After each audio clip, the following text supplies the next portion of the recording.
like these folks in this room. For those of you in this room, welcome. Welcome to Ottawa. There's nothing quite like being in our nation's capital in June. The flowers are blooming. We've seen that. There's a certain sweetness in the air, depending where you are. And businesses are priming up for the busy tourist season. July 1st is a few weeks away, and I want to talk a little bit about Canada. Beautiful Canada. Although no one knows definitively, some believe that about 30,000 years ago, humans first traveled from across a land bridge from Siberia. We've heard this. I think we have. And entered what we now call Canada. And about 15,000 years ago, archaeological confirmation reveals the plains in North America had widespread human population. Hunters in northern Canada were present around 5,000 years ago. You know where I'm going. There are many irrefutable instances in which peoples were on the land we now call Canada well before Europeans, as I spoke about earlier. This history stretches long into the past and is essentially the very history of this country. Indigenous communities were the first to live on this land, with diverse customs and traditions. And in fact, the Haudenosaunee people has one of the world's oldest democracies. Clan mothers. I referenced clan mothers earlier. Clan mothers are not only the leaders for their clans, but for their nations as well. And they hold huge powers. Clan mothers can remove their chief. So let's think about that for a moment. Women removing chiefs. Women having the authority to make important decisions that impact their communities. Sound familiar? So although we celebrate Canada on July 1st, we should not lose sight of the fact that this land was inhabited by Indigenous people for tens of thousands of years before settlers. So, we are in ONA Region 2 today. And where are the Region 2 members? Make your presence known. Is that all you've got, Region 2? Come on! One more time. Where are the Region 2 members? Let's go. On behalf of the board, everyone, staff, thank you. Thank you for hosting us this year. You've been amazing putting this all together. I'll turn this way because you are all this way pretty much. From special events to goodie bags to hosting the wonderful reception last night, and I guess tonight's going to be another level of engagement. I thank you. But the rest of us, can we give Region 2 a round of applause again?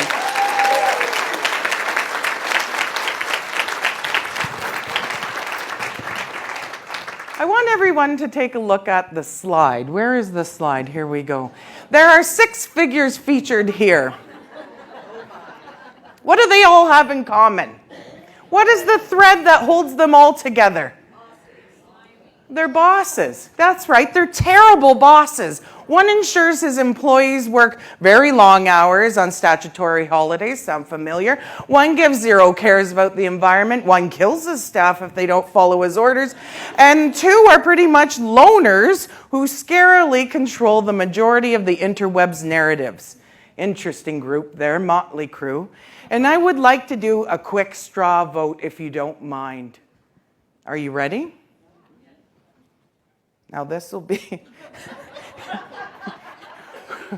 Who here has ever had a bad boss?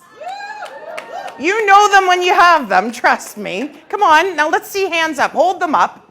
Make some noise. Let me know if you've ever had to deal with a boss that really didn't respect you, or didn't respect your work, or was a micromanager. Who here? Look. That's right. That's what I thought so. Every person in this room, almost every person, was there someone, if you've never experienced a bad bus, raise your hand. That's right. So every person in this room has had to manage a bad boss. Over the next short bit, I'd like to tell you about some of the bad bosses that our ONA members have had the displeasure of having to deal with, but most importantly, how we deal with them. So I'll give you a hint right now. I'm going to pick them off one by one. Who's in?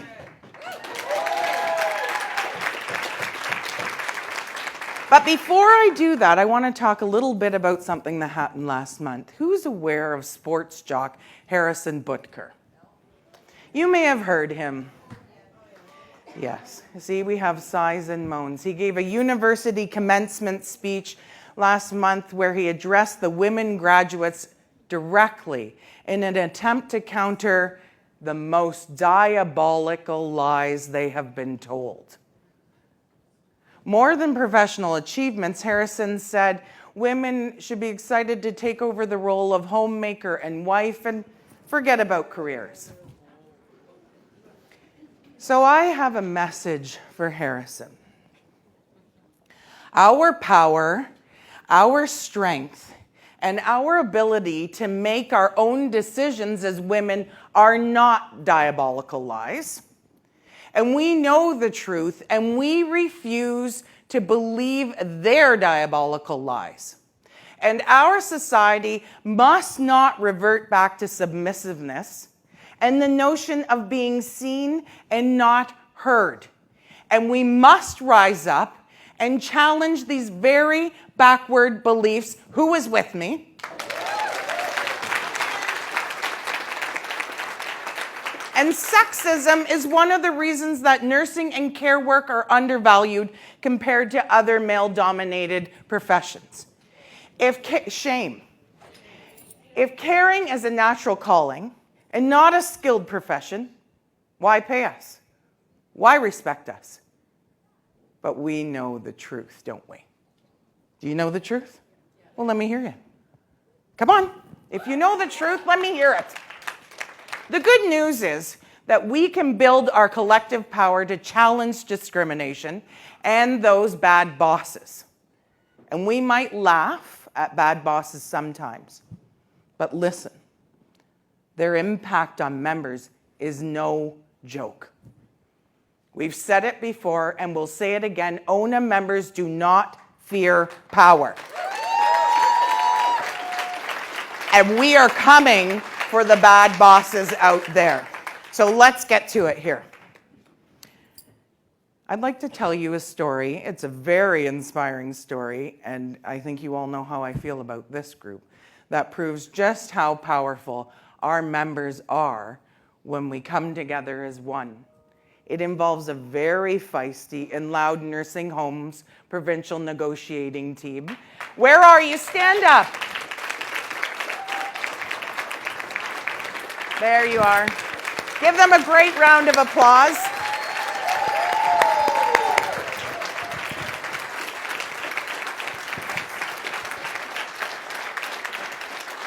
Oh, standing.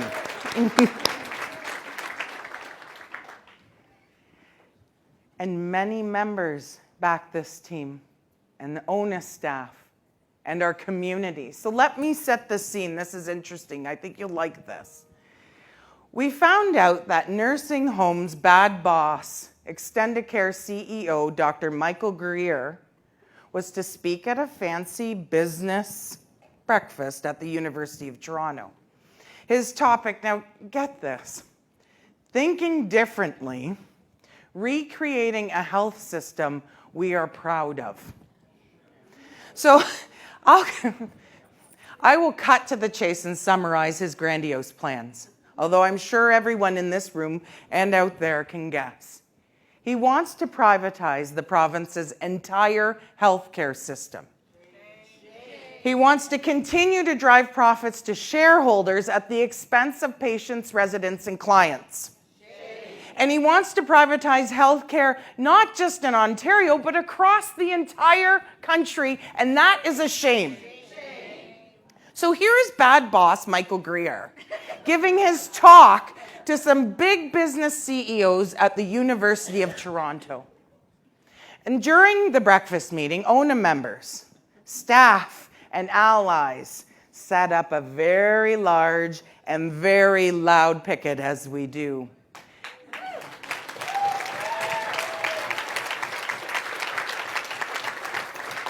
And when I say loud, I mean loud. People heard us from blocks away.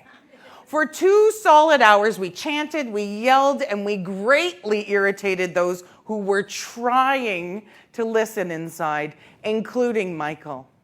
We were right outside the room that Michael was speaking, and our flag was waving right behind Michael's head.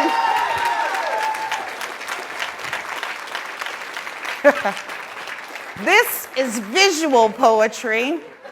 We caused so much of a ruckus and disturbance that they were forced to close the curtains during Michael's talk.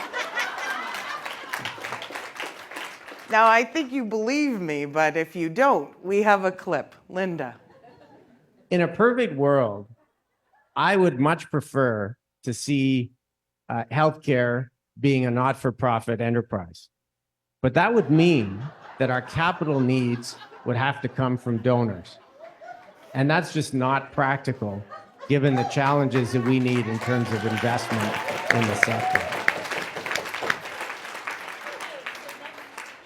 Next time you have to put ONA on the curtain side. ONA. We'll work on it. So we got under the skin of the big bad bosses in nursing homes, Michael Greer, and for-profit Homes Chief Negotiator Bob Bass, and trust me, I'll get to him in a minute. How did we do it? Collective provincial actions is how we did it. Our sticker up on March 21st and 22nd, early morning picketing of the Employer Association AGM at a Toronto hotel, hard picketing at Extendicare headquarters in early morning of March 28th, dozens of pickets on April 12th, and the provincial phones app on April 23rd, where we sent hundreds of messages to Extendicare. This is something to be proud of.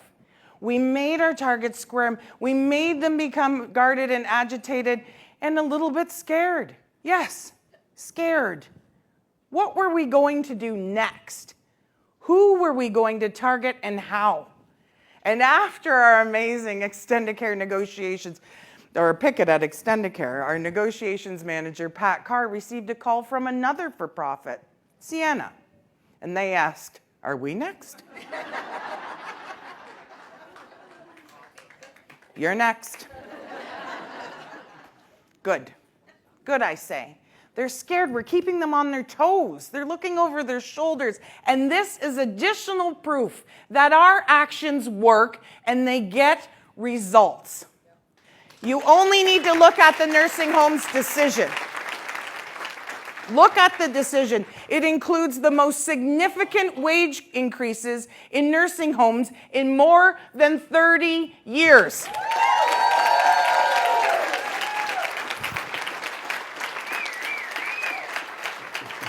Our members achieved wage increases of 11.5% over a 2-year contract, and compounded, it equals to 12%.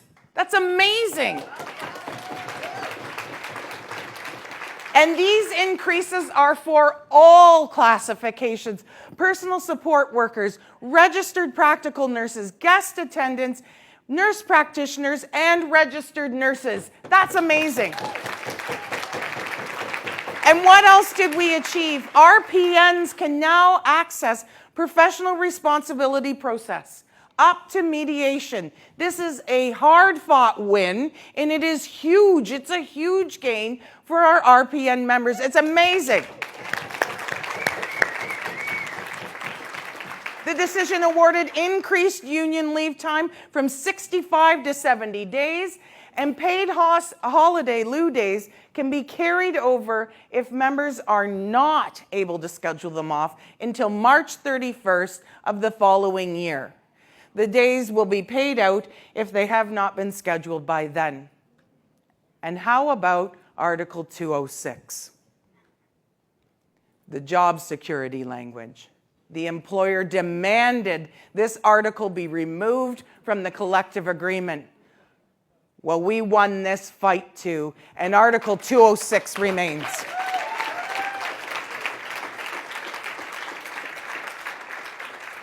These achievements are because of you, ONA members, staff, and supporters in every region and every sector who came together because you believe in what ONA can be and because you know we have the power to win. Together as one. It's how it works. So now, before we got to the point of the picket at the business breakfast, and our flags there, our fantastic nursing homes provincial negotiating team, and we saw them, they're everywhere.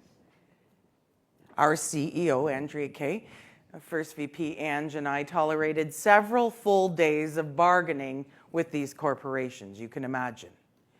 We sat on one side of the room while the employer representatives sat on the other side of the room. These reps are primarily from human resources. Oh, and Bob Bass also sat at the employer table as their negotiator. So let me tell you a thing or two about bad boss Bob Bass. And that's a bit of a tongue twister.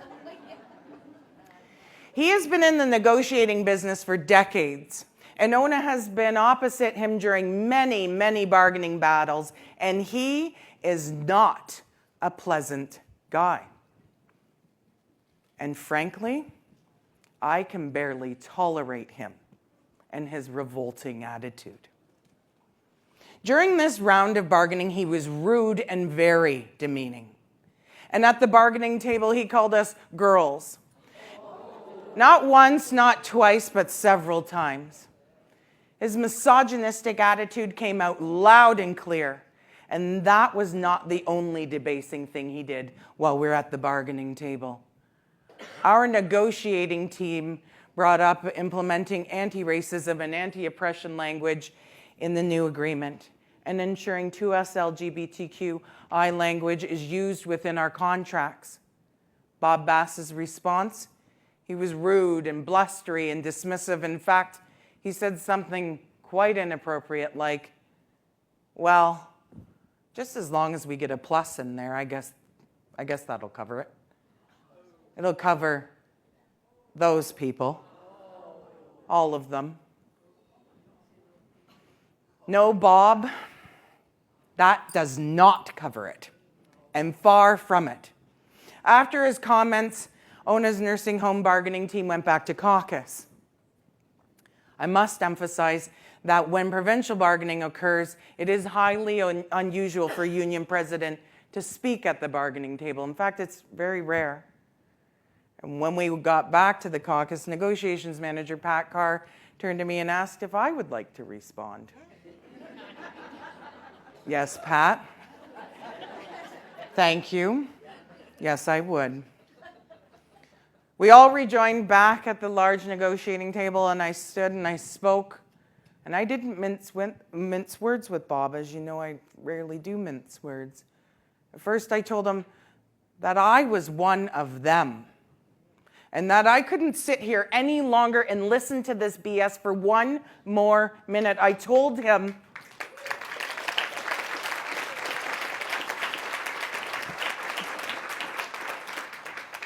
in not so many words that his demeanor was completely offensive, and I was seething.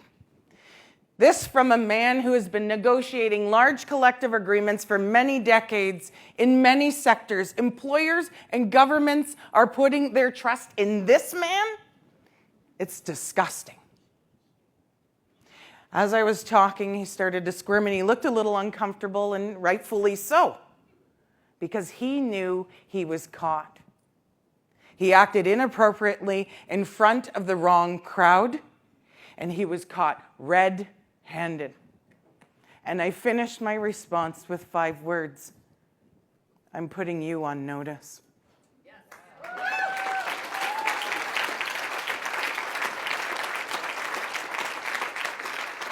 So after I finished speaking, he stammered a bit, clearly flustered, tried to apologize. Too little, too late. So my hope is that any one of the HR representatives who were in the room at the time listening to Bob's banter take note and report his offensive behaviors to their employer. I hope that any employer or government official who is watching on Facebook Live or is watching this taped, that they investigate his behavior. Bad boss, Bob Bass. Are you picking up on a theme yet? Yeah? Okay. Where are our Victorian Order of Nurses members? Our amazing VON healthcare professionals, where are you? These are our nurses and healthcare professionals who provide home care to keep Ontarians in their homes. And I think they deserve a huge round of applause.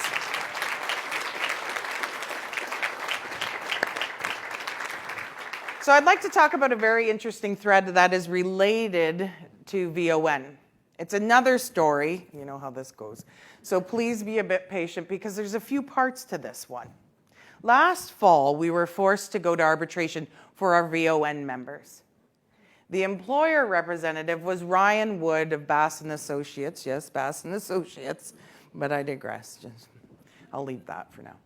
Last December, an arbitrator's decision assigned wage increases for 2023 and 2024 that were far below the increases assigned to nurses in other sectors. That's a shame. This raises challenges once again. We know the challenges to serious staffing shortages. With home care needs skyrocketing, this meager contract would not retain or recruit healthcare professionals. We know this. We spoke out in the media against this, but we didn't stop there. So fast forward to the end of January 2024, and I had a pre-scheduled meeting with Health Minister Sylvia Jones, and the only items on the agenda were primary care, community, and home care. And as I reported to you in March, I was overwhelmingly disappointed with the results of our meeting. Yet something interesting did happen. I told Minister Jones about VON and how the arbitrated decision will do absolutely nothing to retain our already depleted home care staff. And the minister looked confused or even a bit flustered for a minute, and this is significant. I've met with her several times, and she has always maintained an even Steven and very static composure. So I pressed on and said that VON and home care needs much more than what they've received, what they've been given, and things will only get worse over time. The minister said that this was not the case, as extra funding was given to VON to improve frontline workers' wages. Interesting. And I asked the minister to send ONA the documentation detailing this directive, which she did.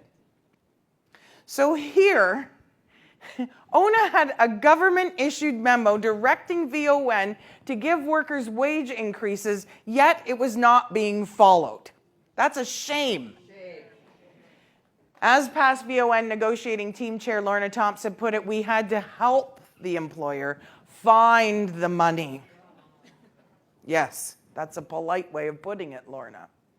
And after a bit of back and forth, ONA was pleased to announce additional increases of 4.5% to registered nurses and nurse practitioners and 6.5% to registered practical nurses, plus 3% retroactive pay for the past year. This is amazing.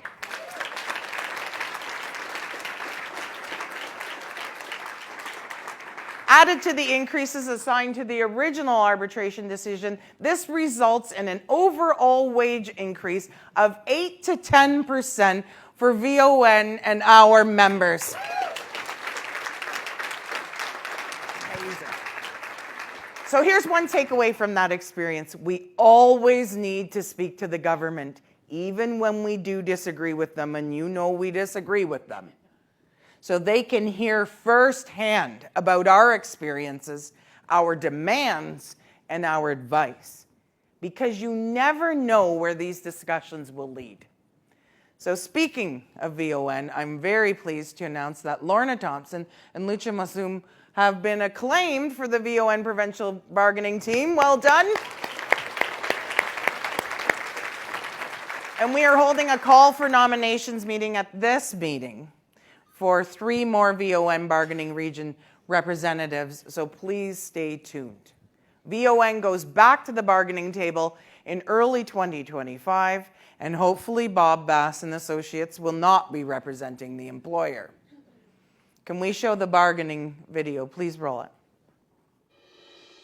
In virtually every sector where ONA members work, we are bargaining right now.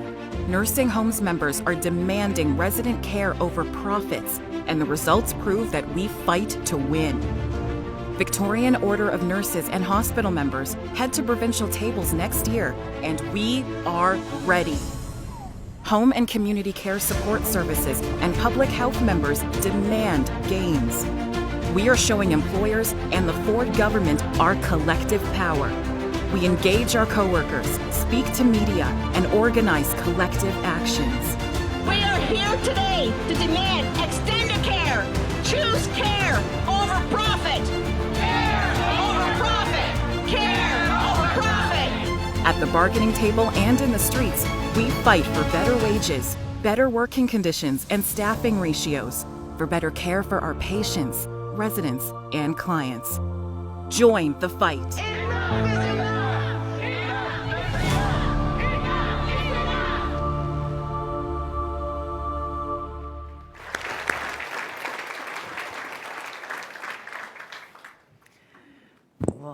Verklempt there. Who here has heard of Bill 135? Raise your hand. Yes, that's right. Most of you know the bill. And this one's been on ONA's radar for close to a year. Well, it's supposed to take effect in 2 weeks. For those who may not be familiar, Bill 135 is also known as the creatively named Convenient Care at Home Act. This bill is inconvenient because it will mean further chaos for home care and care coordination. This is unacceptable and it's a shame. And as usual, the Ford government, who's heard of the Ford government in this room? This bill was signed, sealed, and delivered with virtually no consultation with those it impacts. That's a shame. And among other things, Bill 135 amalgamates the 14 home and community care support services into one monstrous agency under Ontario Health. So a quick sidebar. In case we think all these negative changes are unrelated, I can tell you they are not. Ontario Health CEO is Matthew Anderson, who worked with extended care boss Michael Gruyere at University Health Network. They in turn worked along with Leslie Thompson, who is CEO of Accreditation Canada, which is responsible for the accreditation of the new long-term care homes, including those that are being built at the site of the Ottawa Hospital. Interesting. So when we talk about Ford and his buddies, when we talk about the privatization agenda, this is what we're up against. And you can bet that these folks compare notes and work together. But I digress. Bill 135 opens the door to subcontracting and privatizing more of our home care and the coordination of those care services. These changes are rife with serious pitfalls for the accessibility of care in underserved communities and potential abuse by private agencies already endemic in this sector. Last month, I, alongside with our Labour siblings, looking sharp, OPSU President JP Hornick and CUPE Ontario President Fred Hahn held a press conference. We urged Ford and Jones to meet with us and ensure all Ontarians can receive the home and community care access and support they need and deserve. But guess what? We're still waiting for a response, and I'm not holding my breath, and that is a shame too. To date, we've been given no direction on next steps in implementation. And as I said, this bill goes into effect in 2 weeks. So we are at a virtual standstill until this government gets its butt in gear. It's unacceptable. Our HCCSS members need our collective support. They need our guidance, and they need to know that we are here for them. Who is here for HCCSS?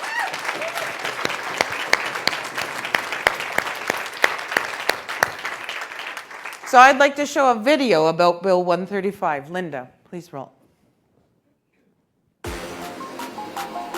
The Ford government rammed through Bill 135 that merges 14 home and community care support services into one large monstrosity called Ontario Health at Home. What could go wrong? Let us tell you. It flings the door wide open to subcontracting care coordination and home care. It damages Ontarians' access to care and allows private companies to make off with public money. And it does not address retaining and recruiting nurses and healthcare professionals who coordinate, deliver, and make home care possible. Across Ontario, ONA has consistently been in the news with articles, TV, and radio interviews about the disastrous effects of Bill 135. ONA and our union siblings call on the province to ensure home care jobs and services are maintained and expanded in all local communities and remain in the public system. This fight is not over, not by a long shot. Uniting is how we win.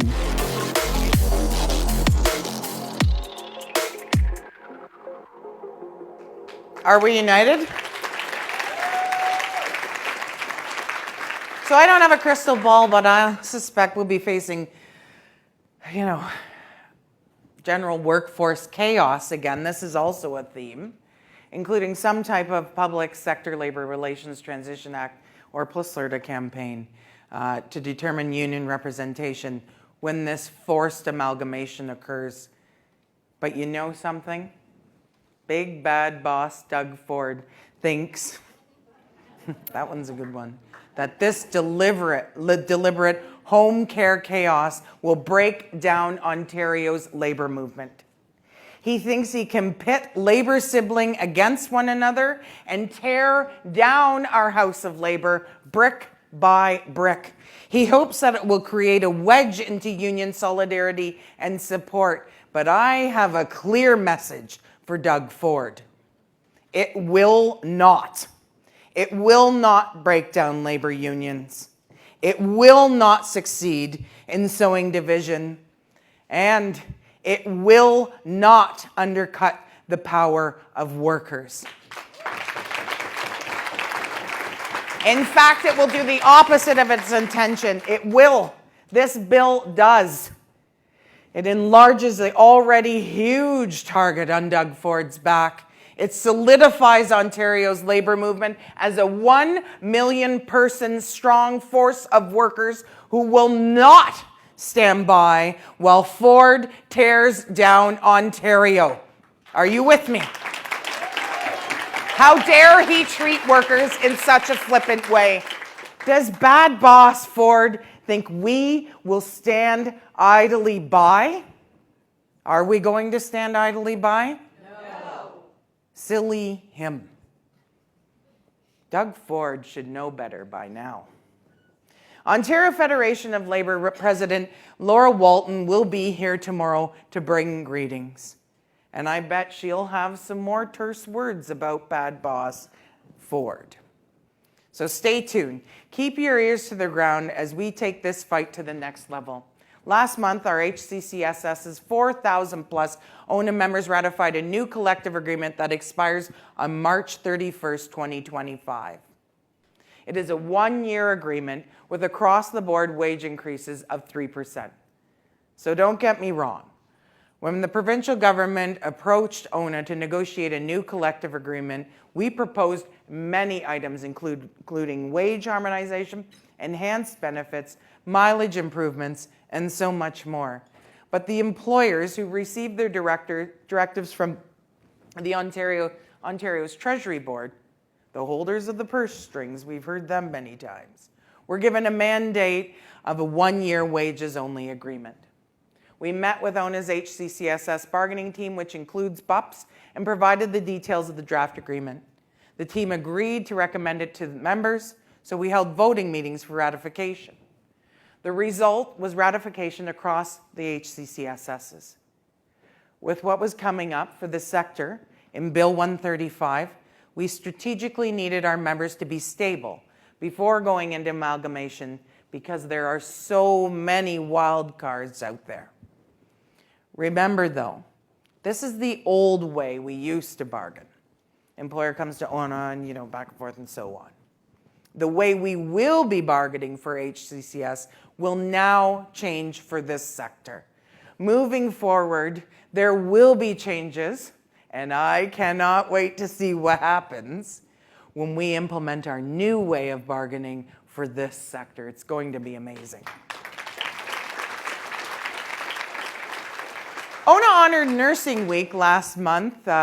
Was anyone here aware that it was Nursing Week last month? In many ways, in many events across and celebrations across the province. And I was thrilled to travel, wait to hear this, more than 8,000 kilometers, which I was happy to do to meet and talk with thousands of our members. It was amazing. Our theme this year said it all. We are not an option, we are a necessity. And the board and I traveled throughout Ontario and attended Nursing Week events and thoroughly enjoyed meeting and listening to our members. It was amazing. Can we play the Nursing Week slideshow, please?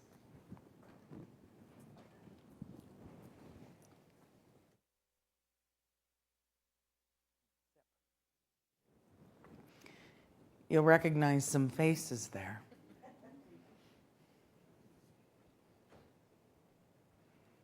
There's some shenanigans going on, I see. There's one in the corner there, I know her. Dance like a nurse.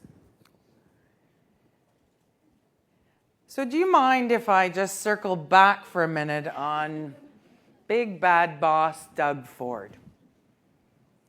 You know what I've noticed about him? He doesn't like to share. He's possessive and selfish. And I'm not talking about sharing a joke or a laugh. He doesn't like to share anything that shines a bad light on his government.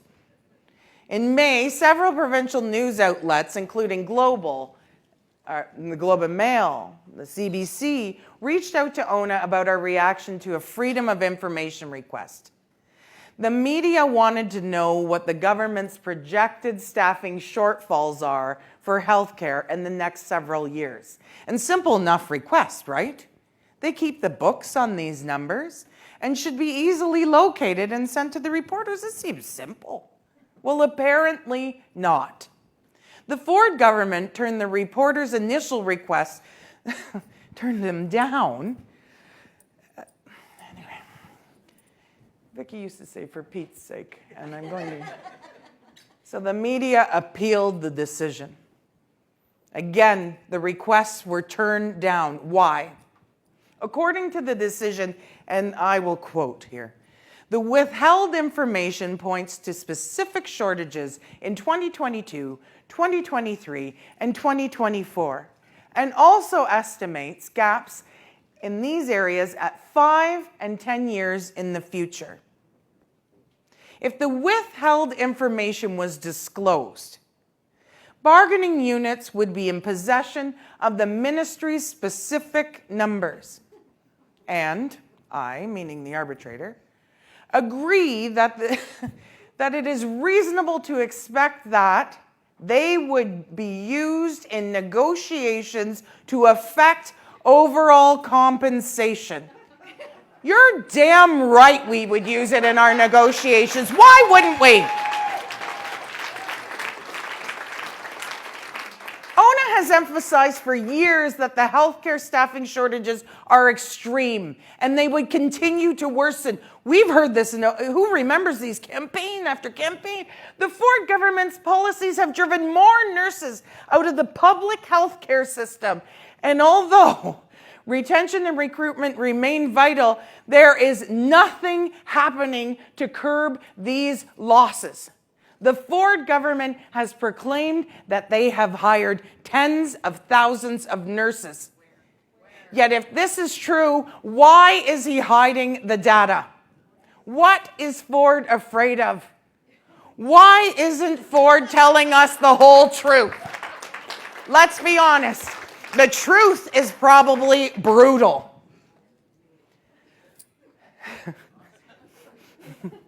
But what's more worrisome is the veil of secrecy from the Ford government. Government data, regardless of the political party of the day, must be in the public domain for all to see and access. Ontarians deserve to know how badly these projected shortfalls are and how much worse they'll get. So I'm thinking back to Doug Ford's 2019 provincial election campaign. Didn't he campaign on having more transparency in government? Well, that's yet another broken promise, another Ford failure. Big bad boss Doug Ford has no business hiding the truth from Ontarians. But unfortunately, this is what we have to deal with until June 2026, or if he calls a snap election next year, and we've all heard rumblings. The next provincial election is when Doug Ford gets kicked out of Queen's Park once and for all by all of us, by you and by me. Ford loves privatization, so healthcare staffing shortages fit right into this plan. The worse things seem in the public system, the easier it is to justify privatization and line the pockets of his shareholder buddies. So do you know who else loves healthcare privatization? The Ottawa Hospital's president and CEO, Cameron Love. Now he is one bad boss. He brazenly launched private standalone surgical clinics at the Riverside campus on weekends, and it was as if he didn't care about informing anyone about it, including his own staff. He fully supports healthcare privatization, and that makes him another dangerous bad boss. These privately run surgical clinics have been running for about 18 months now. And when they were first launched, Love denied, Rachel will tell you, that the private model would have any impact on the staffing at the hospital. Well, ONA called BS. And of course, we were right. Our awesome ONA 83 members gave us the real dirt.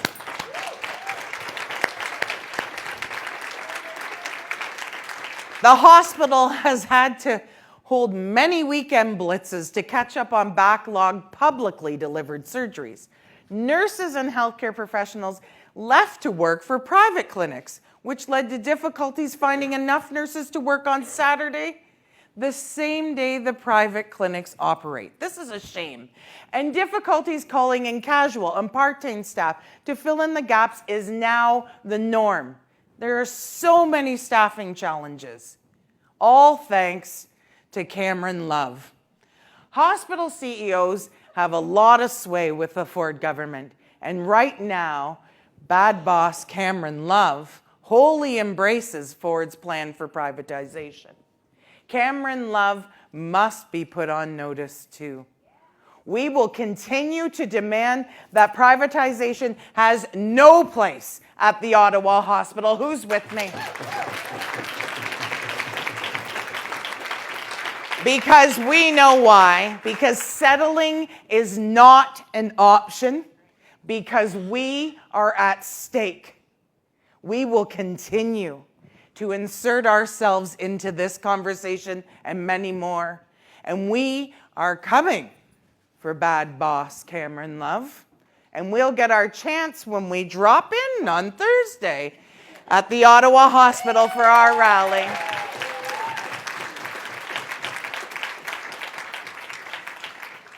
Jumping from east in Ottawa to Ontario, mid-central west, there is St. Mary's Hospital CEO Mark Pham and Grand River Hospital CEO Ron Gagnon. Bad bosses if I've ever seen them, and also very secretive. Out of the complete blue last month, St. Mary's announced a merger with Grand River Hospital. No notice, no dialogue, no consultation, nothing. The two separate boards of directors met and confirmed the merger. And it still has to be blessed by the health ministry, but I'm sure it'll likely get passed easy peasy. These mergers and acquisitions, listen to that language, mergers and acquisitions, that's true business lingo if I've ever heard, are becoming even more common in healthcare, and it's a huge mistake. Amalgamations will cause very diluted care services for Ontarians. So take a look at what's happening in public health. Before COVID, the Ford government wanted to combine the 35 public health units into 10. Remember this one? This idea is rearing its ugly head yet again. In fact, public health mergers are already being formalized. So let's turn our attention to the eastern area of the province. Again, Bernie, geez, you have a lot of work here. Kingston Frontenac and Lennox and Addington Public Health, the Leeds Grenville and Lanark District Health Unit, and Hastings Prince Edward Public Health have announced a merger. Why? Bad boss Sylvia Jones offered additional funding to any units that voluntarily merge. So, with that carrot dangling, the Mid-Eastern public health units took the bait. Now, two communities, listen, we know this, but I have to get it off my chest. No two communities are the same, and similar health issues are addressed differently. We know this, especially between rural and urban areas. This is a disaster. And unfortunately, I don't see the merger of public health units as a passing trend. I suspect we'll see more coming in the next little while. In fact, I'm just wondering, let me think out loud here for a second. Will the Ford government go down a similar path with public health as they did with the newly merged HCCSSs? And this is very scary. It's a horrific thought, and think of the implications. How do we fight a bad boss? Well, we need to be badass. Our healthcare professionals at Health Sciences North are one badass group. They are loud and boisterous. Are any of you here? None are here. Let's make them hear us then.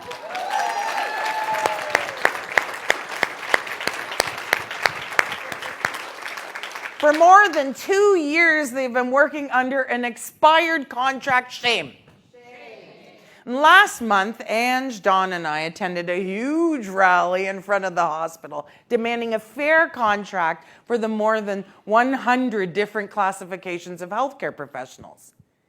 There are extreme staff shortages that are causing delayed treatments and services for patients. And most significantly, there are shortages in 15 classifications, including respiratory therapists, pathologist assistants, I'm dry a little bit here, lab technicians, radiation therapists, medical radiation technologists, physiotherapists, occupational therapists, speech language pathologists, pharmacy technicians, prosthetic and orthotic technicians, and perfusionists. They are now in arbitration seeking a resolution to extensive staffing shortage and lagging wages. And we are united with our healthcare professionals, and we will be keeping a close eye on this outcome. Let them hear you.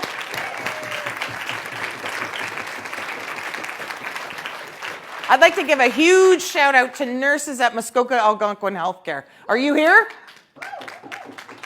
Well, let's let them hear you too. They too are facing a huge healthcare services plan reorg that cuts beds and access to local care. And our members are demanding that MAC retain and recruit nurses at all sites for better patient care. This is a feisty group, and this community is having none of it.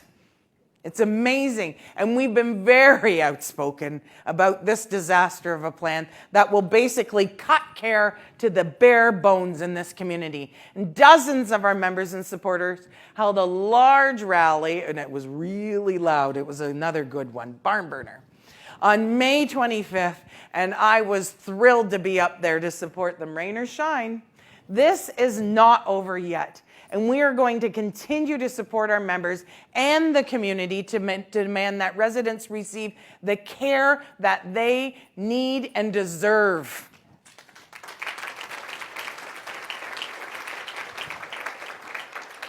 So you know that you've taken my breath away again and again with your actions. You know how I love these. You prove that you do not fear power, whether it's your employers, or the likes of the Ford government and his buddies. And I can see it and feel a deep positive change in building our collective power.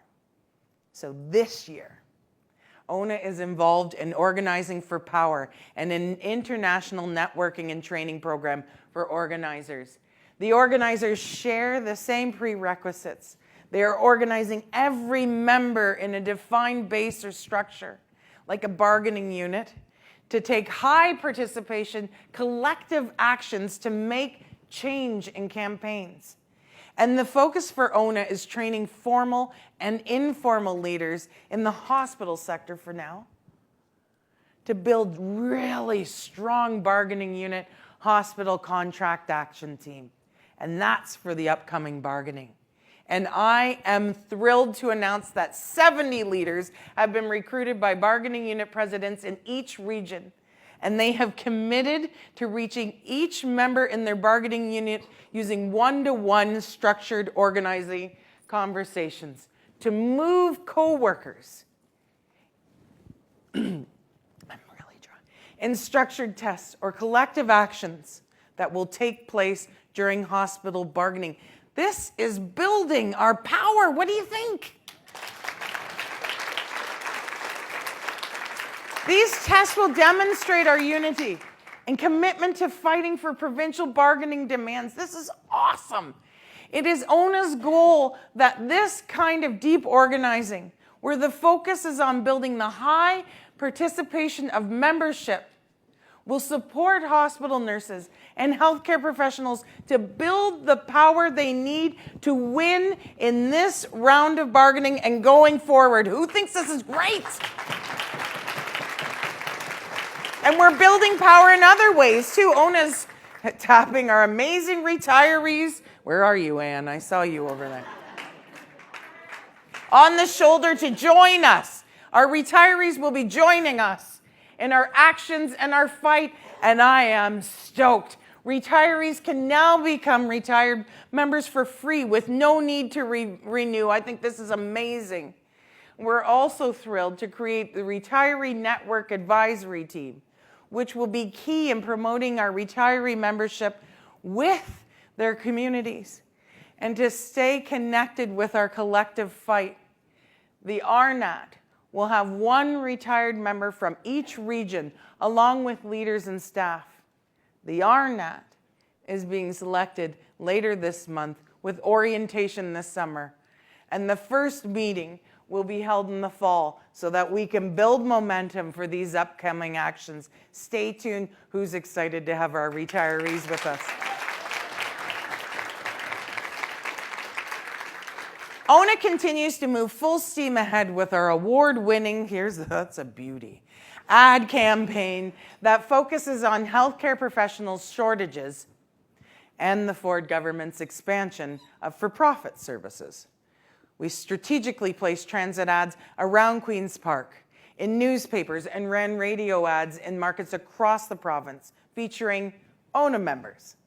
So let's see some of our great campaign work. Linda, could you roll the film? I hear a lot of anger and frustration. You hold yourself to a certain standard, and when you can't deliver that, you end up getting burnt out. How many nurses need to quit for this government to wake up?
I really don't feel people understand what's at stake.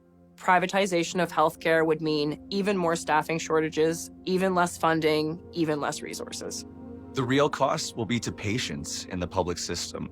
The government has proven time and time again that they have to be forced to do the right thing. Ontario's nurses want you to know the truth about healthcare. A message from the Ontario Nurses Association. I hear a lot of anger and frustration. I feel that people don't really understand how short-staffed we are and that we feel the brunt of this situation. You hold yourself to a certain standard, and when you can't deliver that, you end up getting burnt out. How many nurses need to quit for this government to wake up? Ontario's nurses want you to know the truth about healthcare. A message from the Ontario Nurses Association. Working in healthcare, every day I saw the results of the bad decisions our government made. Doug Ford drove away so many experienced nurses. When I see so many of my colleagues leave, it's not like, oh, we can just replace them. I don't think Doug Ford should be trusted with public health care. He needs to listen to nurses. Ontario's nurses want you to know the truth about healthcare. A message from the Ontario Nurses Association.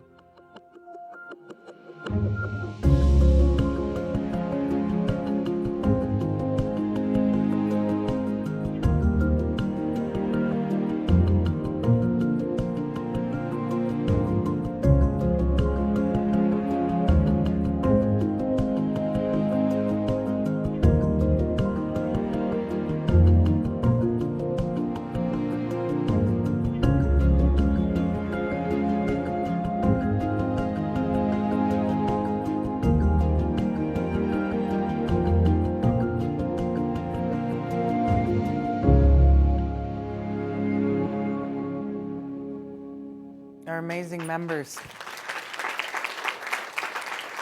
So I want to touch a bit on the enormous media reach across the province.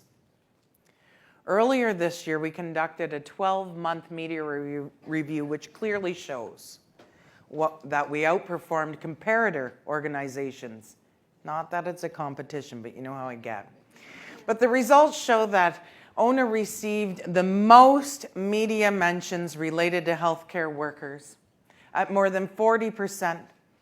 The next closest union was at 30%, while the RNAO received only 9%. We are in the media virtually every day, and there is no shortage of issues that we comment on, including agency nursing, public health amalgamation, shortages, and so many more issues. And I am proud of our union for many, many reasons. On top of this long list is how our members are showing support for one another, regardless of region, sector, profession, classification, full-time, part-time, casual. This is our ONA, one ONA, because our union is about solidarity, local action, and fighting for one another. So we know we have a lot of work ahead, aimed at the Ford government and our employers, and we'll have to stare down the bad bosses who think that they can intimidate us. But together we will continue to win and go toe-to-toe with those who want to take us down. So as I said, we're going to pick off the bad bosses one by one. Michael Greer, Bob Bass, Sylvia Jones, Doug Ford, Anthony Dale. He's the CEO of the Ontario Hospital Association. And I'm putting Anthony on notice now too. We're heading to hospital bargaining in 2025, and we're coming, Anthony. Hospital CEOs Cameron Love, Mark Pham, Ron Gagnon, and there is one more, one that sends big shivers down my spine. Not only are bad bosses embedded in our healthcare system, but there is an aspiring bad boss running for Prime Minister. Pierre Poilievre poses a real threat to public health in Canada. He is champing at the bit to dismantle new healthcare programs like dental care and universal pharmacare. These programs will save lives, we know that, and we must fight to defend and expand them, and not let conservative politicians axe these historic expansions of our public healthcare system. Poilievre is an expert at spreading propaganda and skilled at hiding his lengthy history of cuts and austerity. The last time Poilievre's party was in power federally, the Conservatives cut billions in healthcare funding. Poilievre eagerly supported Harper's decision to reduce healthcare funding by $36 billion. Shame. Poilievre has made it clear that he will allow provinces to further privatize if he becomes Prime Minister. He sees the public health care funding as an opportunity to enrich private shareholders. Nearly 60 years ago, we fought bad bosses and won Medicare in Canada. Medicare has never faced threats like it does today. So next year, we will vote for a new federal government. We need to fight like we have never fought before to protect public health care at the ballot box and beyond. Are you with me?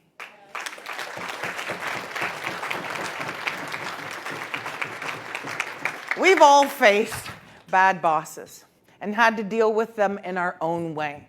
And I want everyone here in this room and on Facebook Live today to remember this. Together, as our ONA, we will not back down. We do not fear our governments, our employers, no matter how powerful or influential, because we have real power. The kind that comes from mobilizing our power in numbers. The kind that comes from our solidarity. So all the bad bosses out there, you are on notice. The nurses and healthcare professionals are coming. ONA members are coming for you. And we are ready to fight the bad bosses, to fight for ourselves and to fight for our patients, residents, and clients. And we will win.